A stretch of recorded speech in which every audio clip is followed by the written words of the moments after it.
We would be remiss today if we didn't note the death on Wednesday of Howard Zinn. I met him in the late 50s when he was chair of the history department at Spelman College. As you know, he encouraged his students in the larger Atlanta University Center complex to confront the segregation system they saw in Atlanta. And when the sit-in mania hit Atlanta, his students and others were ready. He became an advisor to the embryonic Student Nonviolent Coordinating Committee, and he wrote the first book on SNCC called SNCC, The New Abolitionist. He lived a remarkable life as a scholar activist, and we're all in his debt today.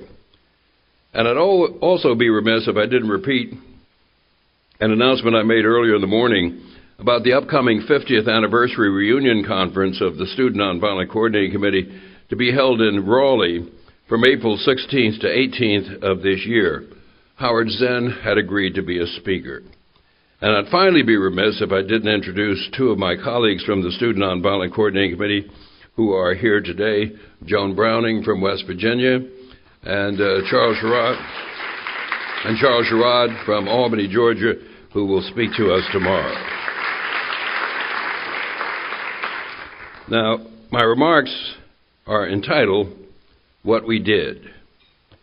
I want to begin with a quotation from Ella Baker. She said, "Strong people don't need strong leaders. We were strong people. We did strong things." And I want to talk about some of the things we did. This began for me, as it did for many, many more. On February 4th, 1960, I was sitting in a cafe near my college campus in Atlanta, Georgia, a place where students went between or instead of classes. A student named Lonnie King approached me. He held up a copy of that day's Atlanta Daily World, Atlanta's daily black newspaper. The headline read, "Greensboro Students Sit In for Third Day." It told in exact detail how black college students from North Carolina A&T University in Greensboro had, for the third day in a row, entered a Woolworth's department store and asked for service at the whites-only lunch counter.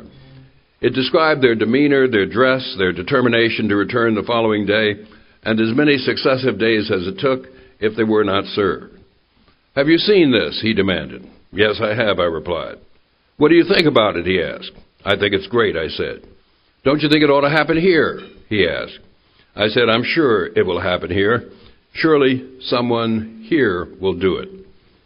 And then to me, as it came to others in those early days of 1960, a query, an invitation, and a command, he said, "Why don't we make it happen here?" And before I could say, "What do you mean we?" King, Joe Pierce, and I canvassed the cafe, talking to students, inviting them to discuss the Greensboro event and to duplicate it in Atlanta. The Atlanta student movement had begun. We formed an organization, we reconnoitered downtown lunch counters, and within a week, 77 of us had been arrested. In an early 1960s freedom song, the young people who joined together to create the Southern student movement were described in this way. You know, I debated with myself whether I should sing this. My wife said no. But I heard cries of yes. I sing this one verse. It goes, "The time was 1960, the place the USA. February 1st became the history-making day. From Greensboro across the land, the news spread far and wide. As quietly and bravely, youth took a giant stride. Heed the call, Americans all, side by equal side. Brothers, sit in dignity. Sisters, sit in pride, in pride, in pride." Yeah, that's enough. Yeah.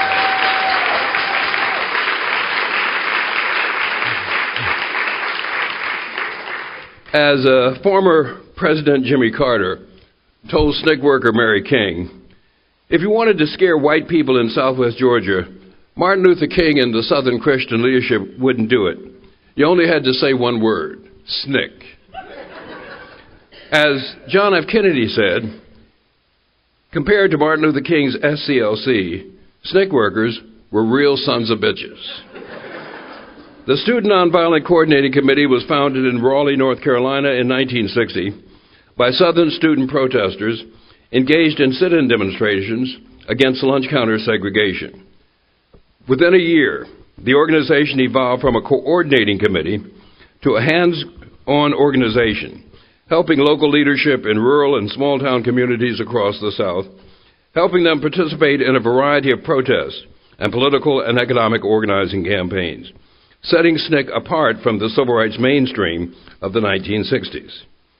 Its members, its youth, its independence enabled the organization to remain close to grassroots currents that rapidly escalated the Southern movement from sit-ins to freedom rides to voter drives to political organizing.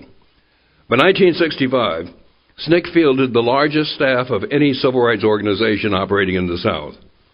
It had organized nonviolent direct action against segregated facilities and voter registration projects in Alabama, Arkansas, Maryland, Missouri, Louisiana, Virginia, Kentucky, Tennessee, Illinois, North and South Carolina, Georgia, Texas, and Mississippi. It had built 2 independent political parties. It had organized labor unions and agricultural co-ops.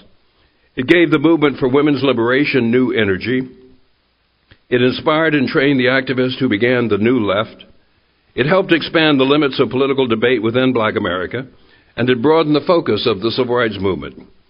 Unlike mainstream groups, which merely sought integration of blacks into the existing order, SNCC sought structural changes in American society itself.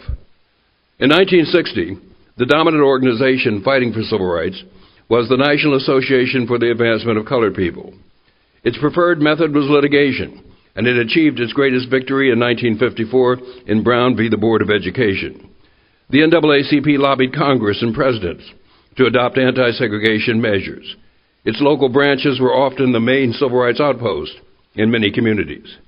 The NAACP and many similar groups and many individuals fought against a tripartite system of racial domination which whites had solidified over time.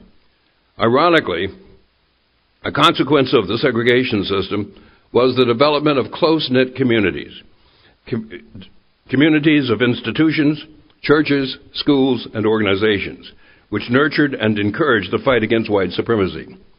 The young people who began the 1960 student sit-in movement lived and learned among such institutions.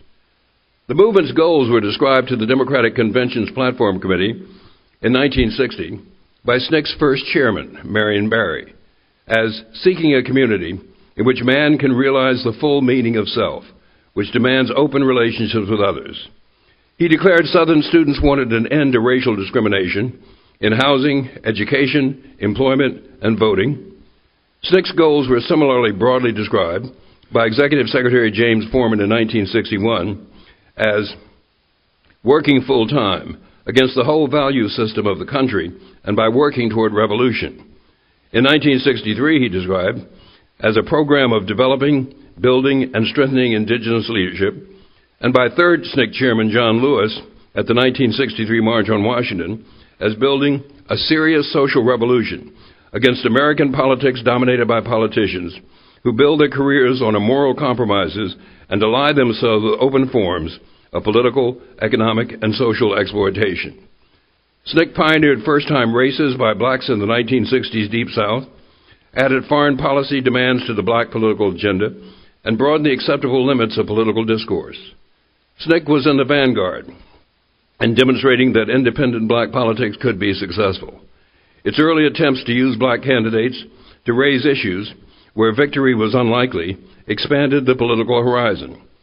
SNCC's development of independent political parties mirrored the philosophy that political form must follow function and that non-hierarchical organizations were essential to counter the growth of personality cults and self-reinforcing leadership. For much of its early history, SNCC battled against the fear which kept Southern rural blacks from aggressively organizing and acting in their own behalf. It strengthened or built aggressive, locally led movements in the communities where it worked. While organizing grassroots voter registration drives, SNCC workers offered themselves as a protective barrier between private and state-sponsored terror and the local communities where they lived and worked. The rural South SNCC entered in 1961 had a long history of civil rights activism. In many instances, however, SNCC staffers were the first paid civil rights workers to base themselves in isolated rural communities, daring, as it was reported then, to take the message of freedom into areas where the bigger civil rights organizations feared to tread. SNCC workers were more numerous and less transient than those from other civil rights organizations, and their method of organization was different as well. The NAACP was outlawed in Alabama in 1956 and did not begin operating there again until 1964, although NAACP activists continued under other sponsorship. In 1962, the NAACP had one field secretary each in South Carolina, Georgia, Alabama, and Mississippi, and a regional staff headquartered in Atlanta. One historian writes, SCLC had to adopt a strategy of hit and run, striking one target at a time. SCLC's willingness to run as well as to hit provoked consistent criticism from SNCC, which organized the same communities for years rather than months or weeks. SNCC mobilized, someone said. SNCC organized. By spring of 1963, SNCC had 11 staff members in southwest Georgia and 20 staff with 6 offices in Mississippi. By August, SNCC had projects and a permanent staff in a dozen Mississippi communities in Selma, Alabama, Danville, Virginia, and Pine Bluff, Arkansas. There were 12 workers in the Atlanta headquarters, 60 field secretaries, and 121 full-time volunteers. Typically, SNCC began campaigns by researching the economic and political history of a target community. Field workers were supplied with detailed information on a community's economic and financial power structure, tracing corporate relations from local bankers and business leadership in a local white citizen council to the largest American banks and corporations. Other research provided the economic and political status of a state's black population. SNCC organizers spent their first weeks in a new community, meeting local leadership, formulating with them an action plan for more aggressive registration efforts, and recruiting new activists through informal conversation, painstaking house-to-house canvassing, and regular mass meetings. Registering rural Southern blacks, a SNCC worker wrote, would greatly liberate American politics as a whole. At the very least, these new voters would defeat the powerful, hidebound Southern Democrats who were holding the reins of Congress and the Senate on the basis of being elected year after year from districts where black citizens were denied the franchise. SNCC and other organizations fought white terror and helped create a willingness to risk danger to register to vote. By one estimate, a majority of the unregistered had at least been confronted with registration's challenge by 1965. SNCC's broader definition of the civil rights movement's purposes was obvious from its beginnings. At its founding conference in April 1960, SNCC Executive Committee member Charles Jones declared, "This movement will affect other areas beyond lunch counter services, such as politics and economics." A report from the founding conference concluded with a warning about America's false preoccupations in early 1960. It said, "Civil defense and economic power alone will not secure the continuation of democracy. Democracy itself demands the great intangible strength of the people, able to unite in a common endeavor because they are granted human dignity. This challenge cannot be met unless and until all Americans enjoy the full promise of our democratic heritage, first-class citizenship." Another recommendation noted, "Students have a natural claim to leadership in this project. They have pioneered in nonviolent direct action. Now we can show we understand the political implications of our movement that goes far beyond lunch counters. We're convinced of the necessity of all local areas joining in a campaign to secure the right to vote. No right is more basic to the American citizen, none more basic in a democracy." Within 4 months of these declarations, SNCC volunteer worker Robert Moses was planning a student staff voter registration project in all Black Mountain Bayou in the Mississippi Delta for the summer of 1961. Mississippi, the most resistant state, became a laboratory for SNCC's unique methods of organizing. SNCC's work began in southwest Mississippi in 1961, but when its workers were driven from the area by violence, state suppression, and federal indifference, the organization regrouped in Jackson and Mississippi's Delta counties in early 1962. Earlier in 1961, SNCC's Nashville affiliate had continued the Corps-sponsored freedom rides when Alabama violence threatened to bring them to a halt. After they were released from Parchman Penitentiary, many jail riders had joined the Macomb movement. Several became part of the organizing cadre, for the Mississippi movement that followed. Unencumbered by allegiances to the National Democratic Party, which frequently constrained other older organizations, SNCC encouraged 2 black candidates to run for Congress. Bob Moses served as unofficial campaign manager. They ran to shake loose the fear among Mississippi blacks, and through their progressive platforms, gave their intended constituents an expanded notion of what meaning politics might have in their lives. They talked of matters which white Mississippi politicians had never dreamed of mentioning, ideas which resonate today.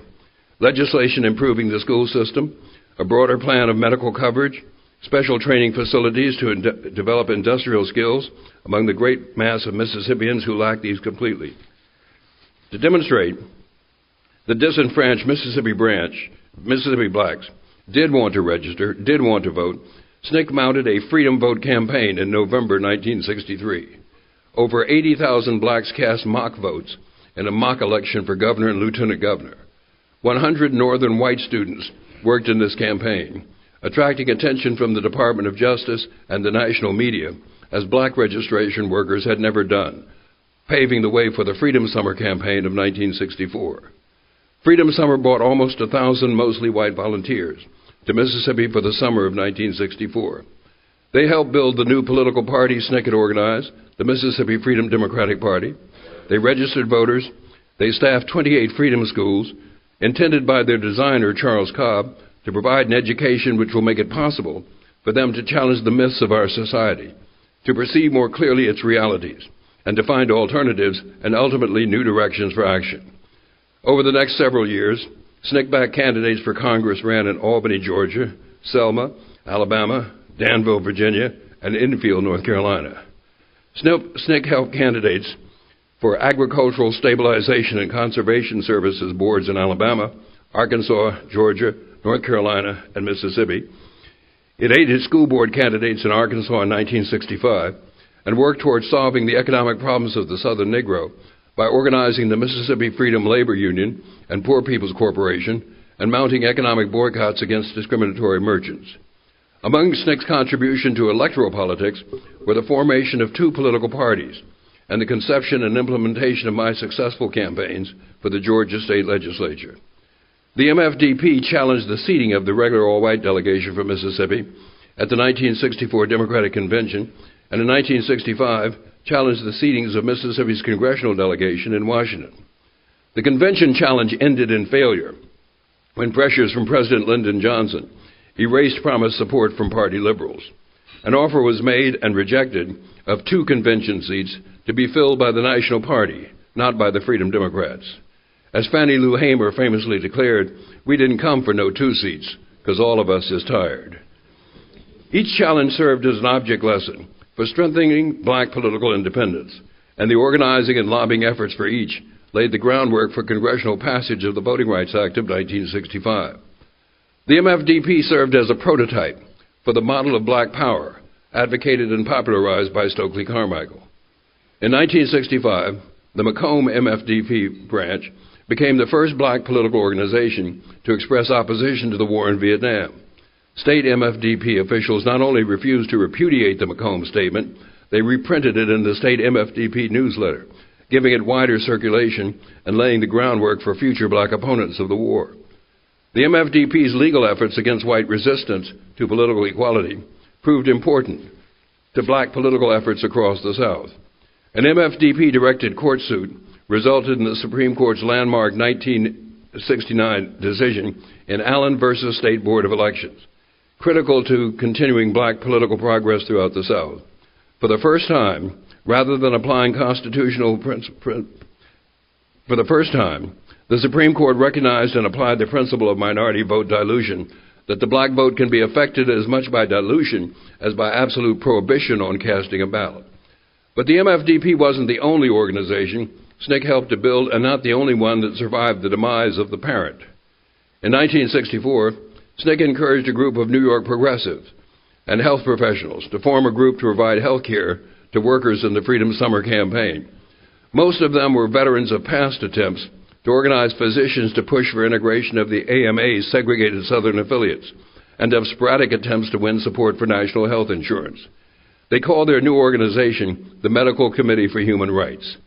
Wherever there was a demonstration or confrontation, historian John Dittmer writes, be it at the Edmund Pettus Bridge outside Selma, or on the Meredith March in the South, in Resurrection City with the Poor People's Campaign, at Columbia University during the Student Rebellion, in the streets of Chicago outside the Democratic National Convention, at Wounded Knee with the American Indian Movement, men and women in white coats and Red Cross armbands were on the scene, providing medical presence and assistance to the people who were putting themselves at risk. Throughout it all, Dittmer writes, medical committee activists were in agreement that health care in the United States was inadequate, unjust, racist, and in need of major overhaul. Their members established free health clinics in inner cities, created the model for the Comprehensive Health Center. They campaigned for National Health Service that would provide quality health for everyone. They stimulated consumer participation in health affairs. They successfully pressured medical schools to add programs in family and community medicine and to admit more black and female students. Their lobbying directly influenced passage of health care legislation and implementation of federal programs. It was in on the creation of the model for Comprehensive Community Health Center that MCHR made the most important contribution to the well-being of impoverished Americans. By 2009, nearly 1,300 centers were providing primary care for more than 16 million Americans at 7,000 sites in urban and rurally medically underserved communities across the nation. The mid-1960s were a turning point in the Southern human rights struggle. The 1964 Civil Rights Act and the Voting Rights Act of 1965 accomplished the immediate goals of many in the civil rights movement.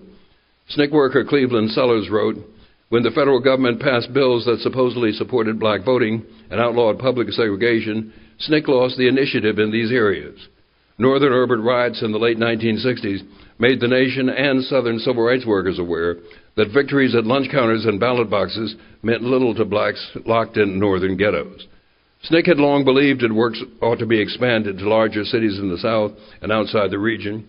Executive Committee minutes from December 1963 quote Foreman asserting, SNCCs have to go into poor sections of large cities to work. My campaign for the Georgia House of Representatives was an attempt in 1965 to take the techniques SNCC had learned in the rural South to an urban setting and to carry forward SNCC's belief that grassroots politics could provide answers to problems faced by America's urban blacks. In keeping with SNCC's style, a platform was developed in consultation with the voters.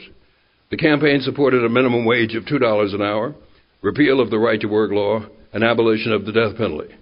When the legislature twice rejected me, objecting to my support of SNCC's anti-war position, the resulting two campaigns gave SNCC a chance to successfully test its critique of American imperialism at the ballot box. Like the MFDP, the campaign enabled SNCC to provide a political voice to the politically impotent and inarticulate black poor.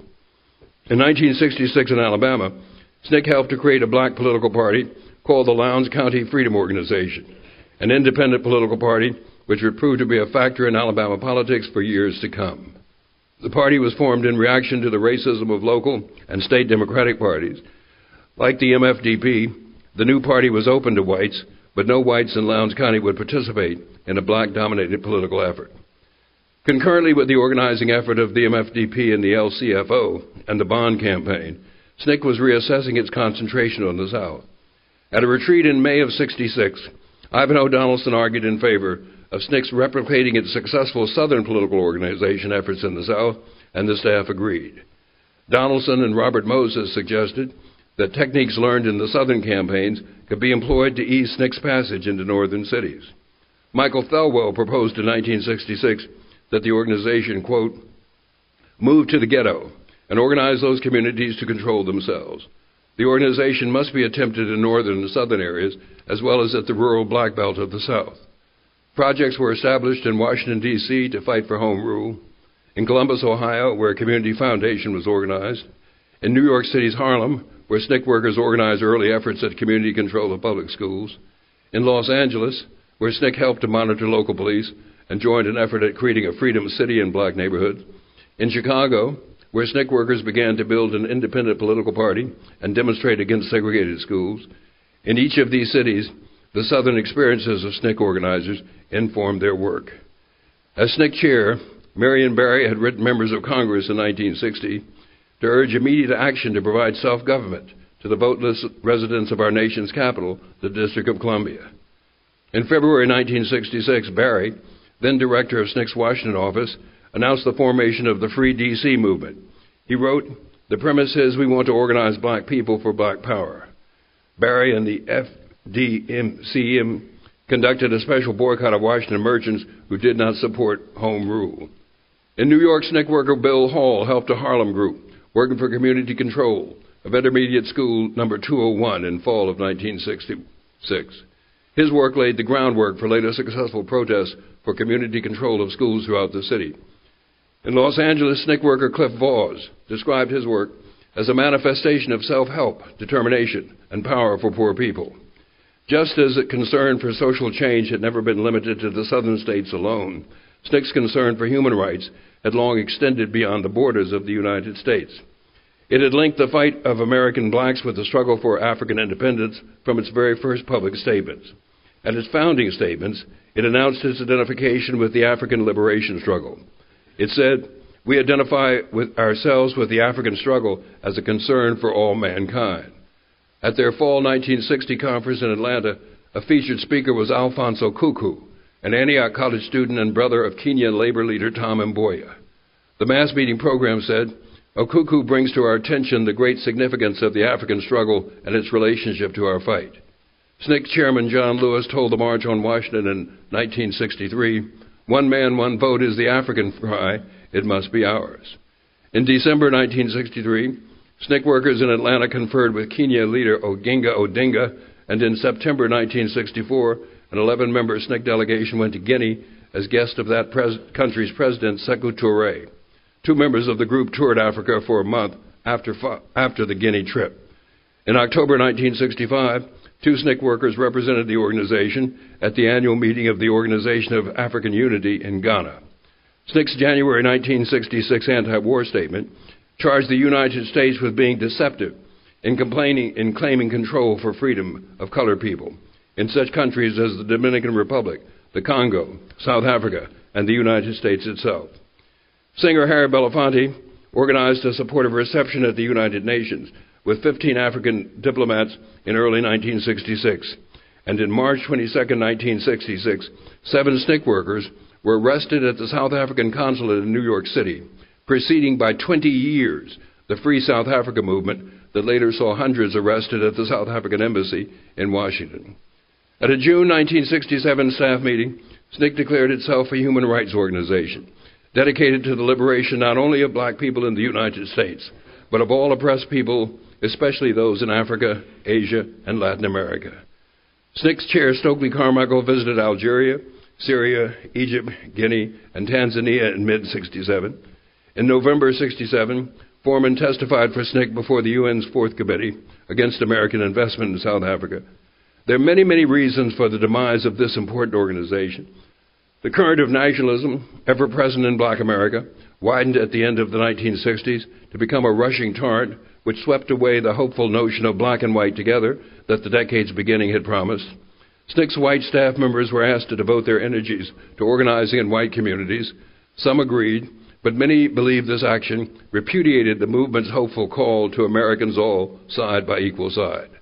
For many on the staff, both white and black, nearly a decade's worth of hard work at irregular subsistence-level pay, under an atmosphere of constant terror, interrupted by jailings, beatings, and official and private terror, proved to be too much. When measured by the legislative accomplishments of the 1964 Civil Rights and 1965 Voting Rights Act, SNCC's efforts were successful. But the failure of the Mississippi Democratic Party to gain recognition in Atlantic City predicted the coming collapse of support from white liberals. The murders of 4 schoolgirls in Birmingham, Medgar Evers in Jackson in 1963, civil rights workers and others in Mississippi in 1964, Martin Luther King in 1968, argued that nonviolence was no antidote to a violent society. The outbreak of urban violence at the decade's end further produced a sense of frustration and alienation in many SNCC veterans. Throughout its brief history, SNCC insisted on group-centered leadership and community-based politics. It made clear the connection between economic power and racial oppression. It refused to define racism as solely Southern, to describe racial inequality as caused by rational prejudice alone, or to limit the struggle solely to guaranteeing legal equality. It challenged American imperialism while mainstream civil rights organizations were silent or curried favor with President Johnson, condemning SNCC's linkage of domestic poverty and racism with overseas adventurism. SNCC refused to apply political tests to its membership or supporters, opposing the red baiting which other organizations and leaders endorsed or condoned. It created an atmosphere of expectation and anticipation among the people with whom it worked, trusting them to make decisions about their own lives. It widened the definition of politics beyond campaigns and elections. For SNCC, politics encompassed not only electoral races, but also organizing political parties, labor unions, producer co-ops, and alternative schools. It initially sought to liberalize Southern politics by organizing and enfranchising blacks. One proof of its success was the increase in black elected officials in the Southern states from 72 in 1965 to 388 in 1968. But it also sought to liberalize the ends of political participation by enlarging the issues of political debate to include the economic and foreign policy concerns of American blacks. SNCC's articulation and advocacy of black power redefined the relationship between black Americans and white power. No longer would political equity be considered a privilege, it had become a right. One SNCC legacy is the destruction of the psychological shackles, which had kept black Southerners in physical and mental peonage. The Student Nonviolent Coordinating Committee helped to break these chains forever. It demonstrated that ordinary women and men, young and old, could perform extraordinary tasks. They did so then and can do so again. What began 50 years ago is not just history. It was part of a mighty movement that started many years before that and continues on to this day. Ordinary women, ordinary men, proving they can perform extraordinary tasks in the pursuit of freedom. Thank you.